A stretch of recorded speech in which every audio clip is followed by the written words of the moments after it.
Game! Okay na po. Ayun na guys. Scene 1. Title muna. Sorry, sorry. Wala pa title. Proud of You, The Mary Story, Scene 1. Oh my gosh! Malapit na ang graduation natin! Sobrang excited na talaga ako! Parang ikaw rin yata nakita ko excited graduate ng high school. Hindi ka man lang ba nalulungkot? Siyempre, hindi. Ano namang ikakalungkot dito? Halos kaya't yata ng kaklase natin feeling sikat. Kaya ayun, puro mga bully. Sa bagay. Pero maski ako, excited na rin ako mag-college. Ay, oo nga pala. Anong course ang kukunin mo? Ako, gusto ko ng psychology. Ikaw? Siguro medtech. Or di kaya nurse. Basta nasa linya ng medicine. Ano mo na, yun kasi yung gusto ni mama para sa akin eh. Ano bang gusto mo kunin? Yung totoo? Hindi ko rin alam eh. Kaya ayun, pinubaya ko na lang kay mama kasi mas kilala niya ako kaysa sa sarili ko.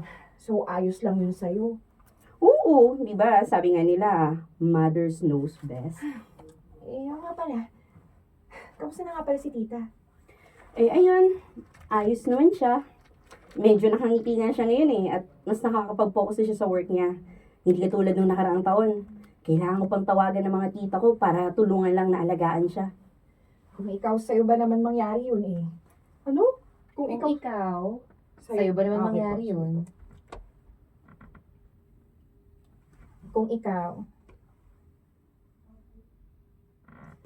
Kung ikaw, sa'yo ba naman ang mangyari yun? Talagang guguho ang mundo mo. Imagine, first love niya si Tito Oliver. Tapos hindi rin pala sila sasabay... Sasabay tatanda. Sasabay tatanda? Ano yun? Tapos hindi rin pala sabay tatanda. Ang lungkot kaya nun.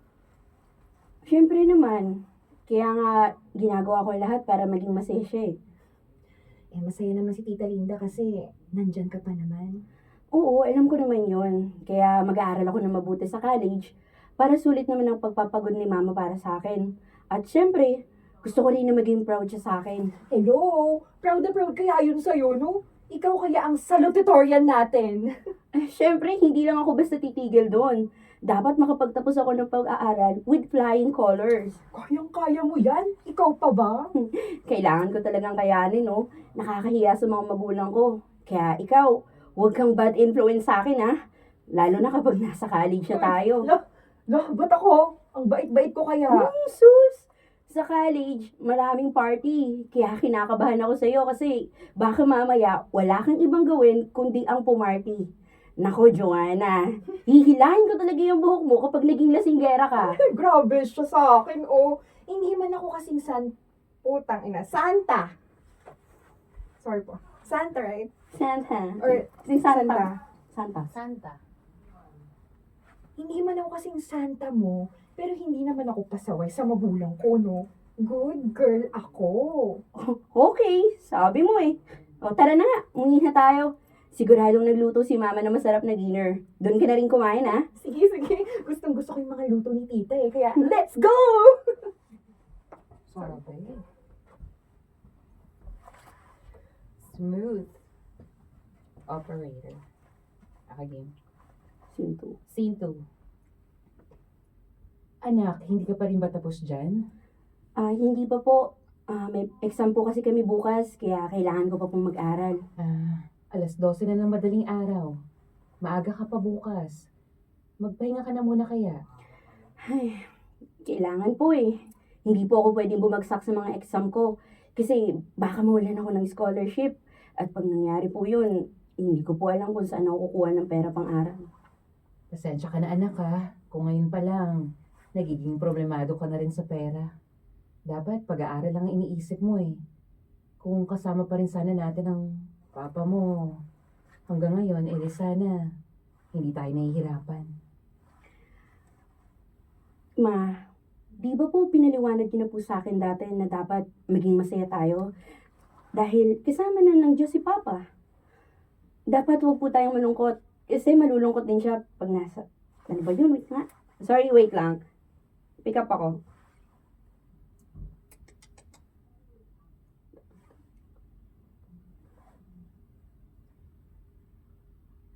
dapat huwag po tayong malungkot kasi malulungkot din siya sa langit.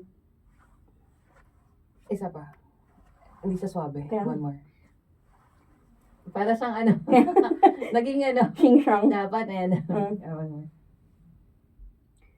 Dapat huwag po tayong malungkot kasi alam naman natin na malulungkot din siya sa langit. Hindi ko lang kasi mapigilan, anak. Namimiss ko na ng sobra ang papa mo. Simula nang mawala siya. One more!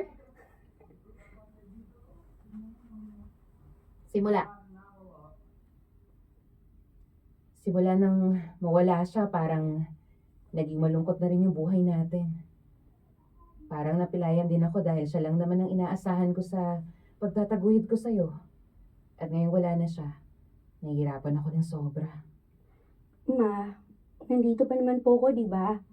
Kaya nga po ako nag-aaral na mabuti para makapagtapos ako at makahanap ng magandang trabaho. Kahit wala na si Papa, ituloy pa rin po natin ang buhay. Itutuloy ko pa rin po yung mga pangarap ko para sa pamilya natin. Huwag tayong susuko. Gawin natin ang lahat para sa kanya. Tama ka, anak. Nakakahiyaman dahil ikaw tong mas matatag sa ating dalawa. Na ako yung nanay.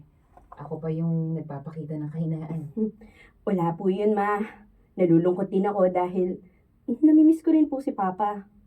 Wala na kasi tayong joker sa bahay eh. Ay, naalala niyo po ba yung panahon na kapag sobrang tahimik po yung bahay?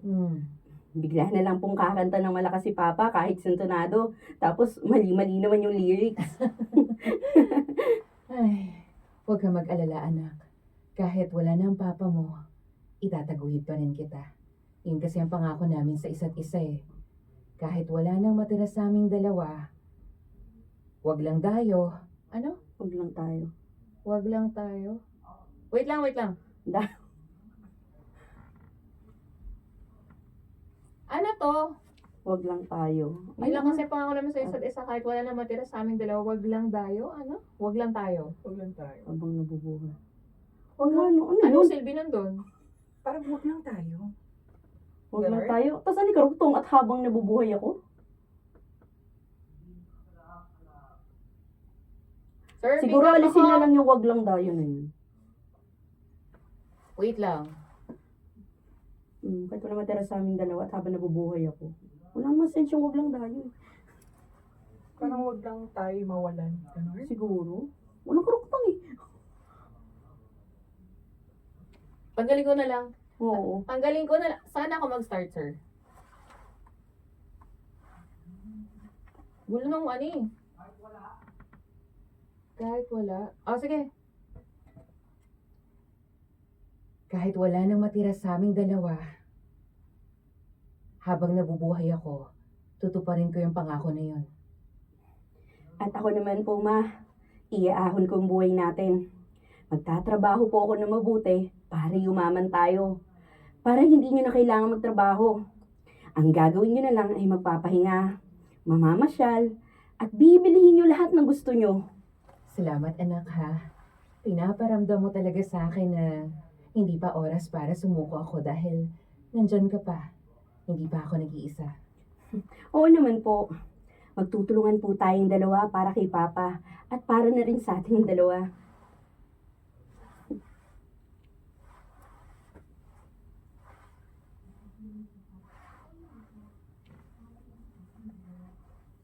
Scene 3. Si Mama! Hello po, Ma! Anak, kamusta ka na? Okay naman po ako dito. Kahit papano, nasasanay na rin ako mag-isa. Eh, kayo po, kamusta ang trabaho? Sorry.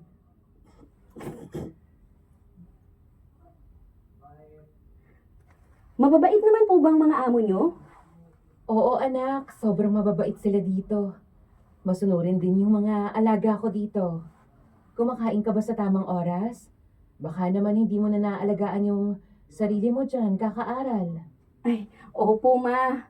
Buti na lang po, tinuruan niyo ako magluto. Kaya, heto, nakakatipid din ako. Mabuti naman kung ganun. Palagi mo nga alagaan yung sarili mo ha. Dahil ikaw lang yung mag-isa dyan sa bahay. Mag-iingat ka lalong-lalo na sa gabi. Palagi mong i-check yung gasol kung nakasara na ba ng mabuti. Pati na rin yung mga bintana at saka pinto, ha? At higit sa lahat, anak, huwag kang basta-basta magtitiwala kung kani-kanino lang. Huwag kang magpapapasok ng hindi mo kakilala, ha? Opo, alam ko naman po yun, ma. Palagi ko naman pong ginagawa yun eh. Sa birthday ko po ba? Makakauwi po ba kayo? Pasensya ka na, anak. Hindi ako makakauwi. Aalis din kasi yung mga amo ko eh. Walang mag-aalaga sa mga bata. Kaya hindi ako makakapagsabing uuwi ako. Ganun po ba? Halos 3 buwan ko na po kayong hindi nakikita. Namimiss ko na din po kayo. Alam ko, anak, namimiss din naman kita. Pero wala tayong magagawa kundi magtiis na lang muna, ha? Huwag ka mag-alala. Sa Pasko naman, makakasama mo ko. Okay, sige po. Mag-iingat ka dyan palagi. Huwag mong pababayaan yung sarili mo. Opo, ma. Kayo din po. Anak, pasensya ka na, ha? Kailangan pa natin magkalayo para lang maitaguyod kita. Magiging maayos din ang lahat. Tiis-tiis muna tayo ngayon. Okay lang po, ma. Naiintindihan ko naman po. Salamat naman kung ganun. Mahal na mahal kita. Mahal na mahal ko din po kayo, ma. Scene 4. Scene 4! Scene 4. Mama! Mama. Proud na proud ako sa'yo, anak. Hindi mo kami binigo ng papa mo. Siyempre naman po, ma. Ikaw yung naging inspirasyon ko para hindi po ako sumuko sa lahat ng bagay. Kaya, ma, eto, para sa inyo po itong diploma ko. Salamat, anak. Ma, ako po ang dapat magpasalamat sa inyo. Dahil kahit gaano kahirap ang buhay, hindi niyo ako pinabayaan. Kahit na kinuha po sa atin si Papa, hindi kayo sumuko na itaguyod ako. Siyempre, hindi naman dapat sumuko. Dahil ikaw ang ba? Tap nga ako doon. Pangit.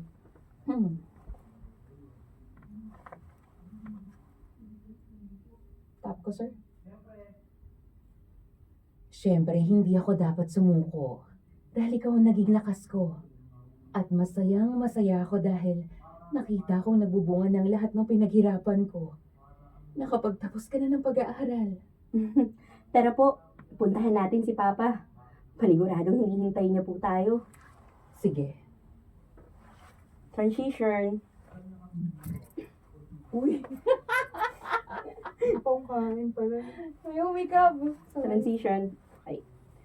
Hi, Papa. Flowers for you. Mahal, ito oh. Pinagsindi ka namin ng kandila. May dala din kaming pagkain. May magandang balita ang anak mo. Pa, alam mo, graduated na po ako. Natupad ko na ang isa sa mga pangako ko sa iyo na magtatapos ako ng pag-aaral. Kaya eto po ang diploma ko. Para po sa inyo ito ni Mama. Nakakalungkot lang, mahal, dahil hindi ka na namin kasama. Lalong-lalo na sa espesyal na araw na to. Siguradong sobrang magiging proud ka rin sa anak mo. Ayos lang po yun, Ma. Alam ko naman na parati tayong binabantayan ni Papa. At alam ko, nakasama ko siya kanina sa stage habang kinukuha ko itong diploma ko. Pa, maraming salamat po sa paggabay, ha. Anak, alam kong masaya na ang papa mo sa langit dahil tinupad mo na yung pangako mo sa kanya. Sayang lang talaga dahil wala siya ngayon dahil kung nandito lang siya, nako, baka nagsisigaw na yun kanina sa graduation mo at sinasabing anak ka niya. Baka nga po ginawa niya yun. Pero hindi ako mahihiya kung mangyari man yun. Dahil mas proud ako sa inyo. Alam kong ilang beses niyo na rin ginustong sumuko. Pero hindi niyo po yun ginawa. Masasabi kong ako ang pinakamaswerteng anak sa buong mundo. Hindi, anak. Kami ang pinakamaswerteng magulang. Dahil nagkaroon kami ng isang anak na tulad mo. Pero Mary, ngayon na nasa totoong buhay ka na, mas tatagan mo pa ang loob mo. Mas marami ka pang mararanasan na hirap ngayon. Pero palagi mong tatandaan na nandito lang kami ng papa mo para sa'yo. Na kahit anong mangyari, hindi kita pababayaan. Gagawin ko pa rin ang lahat sa'yo. Thank you po talaga, Ma. Kung hindi dahil sa inyo, hindi ako makakapunta sa ganitong pagkakataon. You are the best mother in the world. At, syempre, si Papa ang pinaka-the best na tatay sa buong mundo. Asus! At ikaw naman ang pinaka-the best na anak sa buong mundo. And next week po, mag-uumpisa na ako mag-review para sa board exam ko. Agad-agad? Ayaw mo ba munang magpahinga? Sayang po kasi yung oras eh. Gusto kong maging licensed medtech na agad ako. Para kapag nakahanap ako ng trabaho, tuloy-tuloy na. May nahanap na po kami ni Joanna na review center. Isabi nga po kami mag-inquire. O siya, sige. Ikaw na ang bahala. Basta sabihan mo lang ako kung ano yung mga kailangan mo. Opo, Ma. Konting tiis pa. Ma, makakapagtrabaho din ako kaagad. At kapag nangyari yon, hindi niyo na po kailangan magtrabaho pa. Huwag mo akong isipin, anak. Kaya ko yung sarili ko. Ang importante, ikaw. Gusto ko parati kang masaya at nagagawa mo lahat ng gusto mo. Ayos lang ako. Mag-focus ka sa pag-review mo para maging top 1 ka sa board exam. Naku, Ma. Parang imposible naman po yata yan. Kinakabahan nga po ko eh. Kasi, ano mo na ba ako mamaya? Hindi ako pumasa. Anong sinabi ko sa'yo? Di ba bawal ang paghinaan ng loob? Dapat palaging positive. Palagi mong iisipin na kaya mo yan. Anak, matalino ka. Kaya palagi kang magtiwala sa sarili mo. At kung hindi ka man makapasa, okay lang. May next time pa naman. Ang mahalaga, sinubukan mo. Sige po. Ang galing talaga ng mama ko. Nambola ka na naman. O siya, kumain na tayo. Baka lumamig itong mga dala nating pagkain. Sige po, tara na. Medyo nagugutom na rin po ako eh. Pa, kain po tayo. Niluto ni mama ang paborito mong pagkain. Bumangon na po kayo dyan. Ay, huwag na po pala. Nakakatakot yun. Tingnan niyo na lang po kami kumain ha. Scene 5. Smooth. Scene 5. Grabe! Sarap talaga ng sinigang na baboy nila dito. Teka. Sarap ng sabaw! Hoy, baka naman gusto mo magdahan-dahan dyan. Baka mabulunan ka nang wala sa oras. Kasi naman, nakakapagod naman kasi yung pag-review natin. Pagod na yung utak ko. Ang hirap pala nito. Ay nako, ganun talaga. Tsaka konting tiis na lang. Matatapos na rin tayo sa review.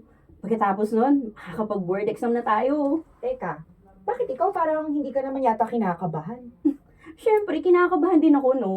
Pero sabi nga ni Mama, hindi ako pwedeng maging nega. Kailangan isipin ko na makakapasa ako. Kasi hindi ko lang to ginagawa para sa sarili ko. Para rin kay Mama. Bakit? Bala ko mag-ibang bansa, no?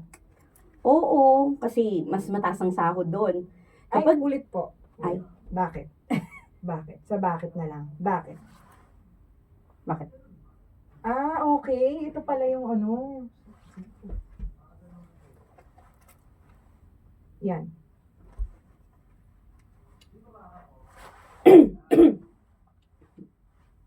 Bakit po? Sa bakit? Bakit? Balak mo bang mag-ibang bansa? Oo. Kasi mas mataas ang sahod doon. Kapag gano'n ang nangyari, edi mas makakapag-ipon ako para sa future namin ni Mama.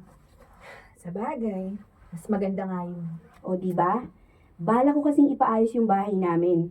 Papagandahin ko tapos gagawin ko ng second floor. Gusto ko nga sanang lumipat sa ibang lugar eh. Yung mas maganda. Kaso, alam ko namang hindi papayag yun si Mama. Bakit naman? Mas magandang tumira sa mga subdivision. Yung bahay kasi namin na yun ang first investment nila ni Papa. Siyempre, hindi papayag yun na ibenta namin. Ay, oo nga. Maski ako, hindi rin ako papayag. Pero ang tanong, papayagan ka kaya ng mama mo na mag-ibang bansa? Ay, sana pumayag siya. Kakausapin ko pa naman siya mamaya eh. Well, good luck sa'yo. Kasi papayag naman yun. Sorry. Papayag naman yun. Papayag man yun. Sorry. Papayag. Kasi,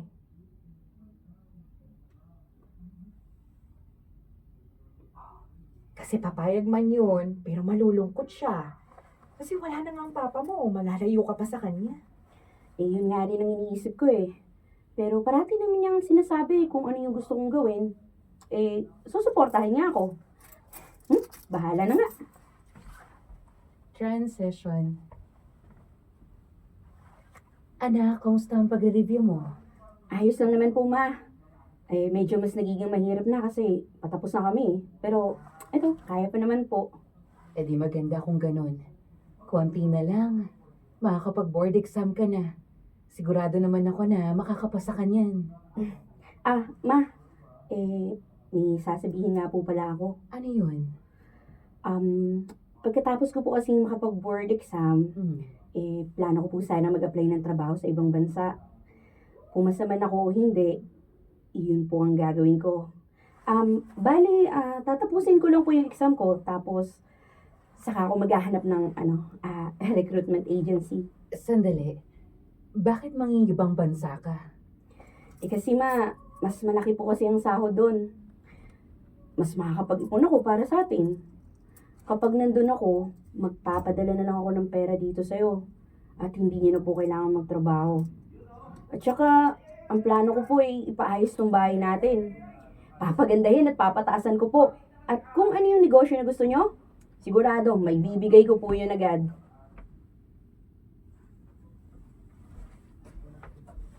Ay, bakit? Tuloy lang. Ako na ba? Sorry. Dapat sama dun sa Linda na Linda. Sana nga yun? 100 ano po? 115 na. Ay, sorry. 115. Ikaw na, tapos ka na. After agad. Na-distract kami sa pagkain eh. Baya, di kayo nagsabi. Gutom na ako. Din. Anak, ilang beses ko bang sasabihin sa'yo na hindi mo na ako kailangang isipin. Kaya ko ang sarili ko. Ma, tayong dalawa na lang ang magkatuwang ngayon sa buhay. Hindi niyo pwedeng sabihin sa akin na hindi ko kayo kailangang isipin. Dahil kaya niyo naman yung sarili niyo. Ulit nga, parang ang awkward. Ulit nga po.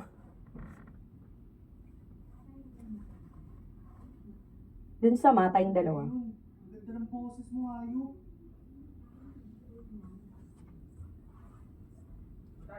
Pwedeng sabihin sa akin na hindi nyo... Hindi pwede. Hindi pwede. Hindi niyo po pwedeng sabihin sa akin na hindi ko kayo kailangang isipin dahil kaya niyo naman po ang sarili niyo. Pamilya po tayo.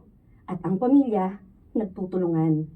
Iniisip ko lang kasi anak na, syempre, may sarili ka ring buhay. Kayo po ang buhay ko. Kaya aalagaan ko kayo. Kaya sana, payagan niyo po ako sa gagawin ko. Alam mo naman na parati lang akong nakasuporta sa'yo, di ba? Alam ko rin naman na alam mo ang ginagawa mo. Kaya kung kaya at gusto mong gawin ang plano mo, sige lang. Basta ang akin, huwag mong kakalimutan na isipin ang sarili mo. Nagkakaintindihan ba tayo? Opo. Promise ma, gagawin ko po yan. Scene 6. Scene 6 po. Girl, may ibabalita nga pala ako sa'yo. Nakausap ko na yung tita ko sa Taiwan. Tapos nakwento ko sa kanya yung plano mong magtatrabaho sa ibang bansa. Yung sabi niya sa akin, may opening daw ang ospital nila. At nangangailangan sila ng mga katulad mo.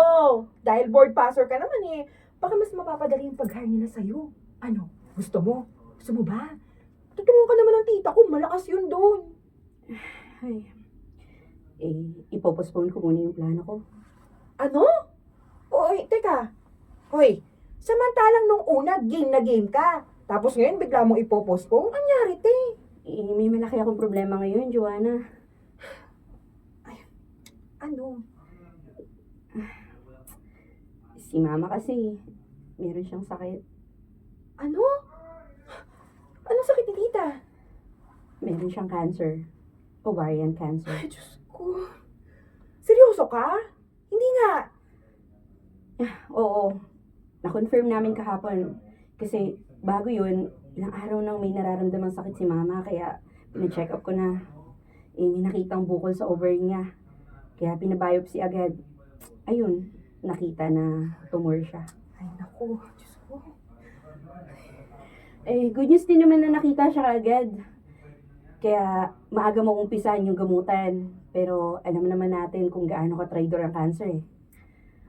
Alam mo, kinakabahan ako, Joanna. Kinakabahan at natatakot ako. Kaya mo yan, girl. Mas lalong kayang-kaya ni tita. Magtiwala ka lang, ha?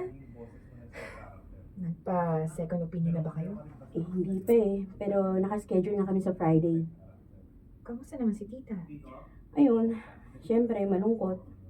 Nagulat din siya pero dinadaan na lang niya sa pagtatrabaho. Kaya hindi ko muna pwedeng ituloy yung pangingibang bansa ko. Walang maiiwan at magbabantay kay mama. Sa bagay, di bale. Ipagdarasal ko si tita. Kaya mo yan, okay? Huwag kang paghihinaan ng loob. Laban lang. Pak! Wait lang po. Labas lang ni kakain, Chores. Magpabili ka rin. Daya nyo. Ay, wala akong alam doon. Transition. Transition.